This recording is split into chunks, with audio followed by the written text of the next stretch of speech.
เ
What?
Let's just say that bosses with multiple phases is more of an art and not a science. It's hard to tell where and when it works.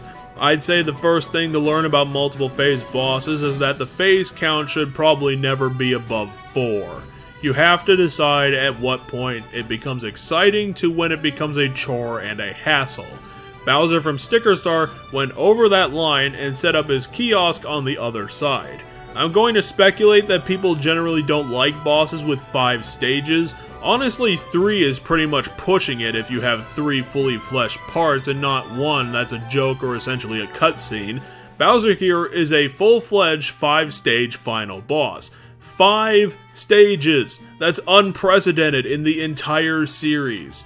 Usually the battles go to 2 or 3, and even 3 is a rarity. The problem is that the Bowser boss fight is the pinnacle of the game's bullshit. Since every phase of the 5 requires stupid-ass shadow weaknesses you have very little chance to know about. They aren't the worst, but requiring all of them at once sure takes up a lot of album space. The first phase requires either tape or the stapler to secure the trapdoors in the walls to Bowser's minions coming through. If you don't do it immediately, then you are literally wasting resources on infinite respawners. Another reason why you shouldn't have tried to do a turn-based puzzle game, the second phase is even easier because all you need to do is smack the Wump with an Eek Hammer, an incredibly shitty weapon by the way generally, then block Bowser's Fire Breath and chop it up with the scissors for an insta-minion kill.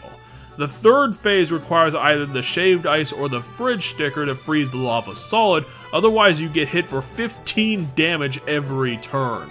I will say that despite this boss fight being a giant shithole sandwich, all the phases are pretty easy if you have the walkthrough. If you are trying to solve the puzzle on the fly like this, like a normal playthrough, then this becomes the absolute worst. What happens if you start using solution items in the wrong phases since you are required to guess on them having never seen these puzzles before? The fourth phase is arguably the easiest of the lot if you solve the puzzle. You need another tail sticker from the airship level. Hopefully you have another one, lol, and wait for the chain chomp to jump on you or to be thrown at you, which instantly knocks Bowser off the stage if you hit him with the tail, whereupon he revives himself using an ability he could have just used when Mario had shown up to become Titan Bowser, but whatever. I'm just saying that in other games, Bowser usually has a magic minion or helper that casts giant spells.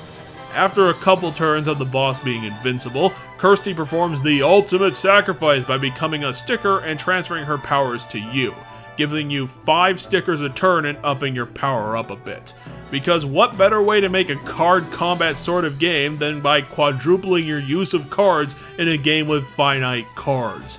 Seriously, if you didn't have enough stickers to have 20 of them for the final stage, what were you supposed to be doing? Just eating hits and dying at the final leg of the race?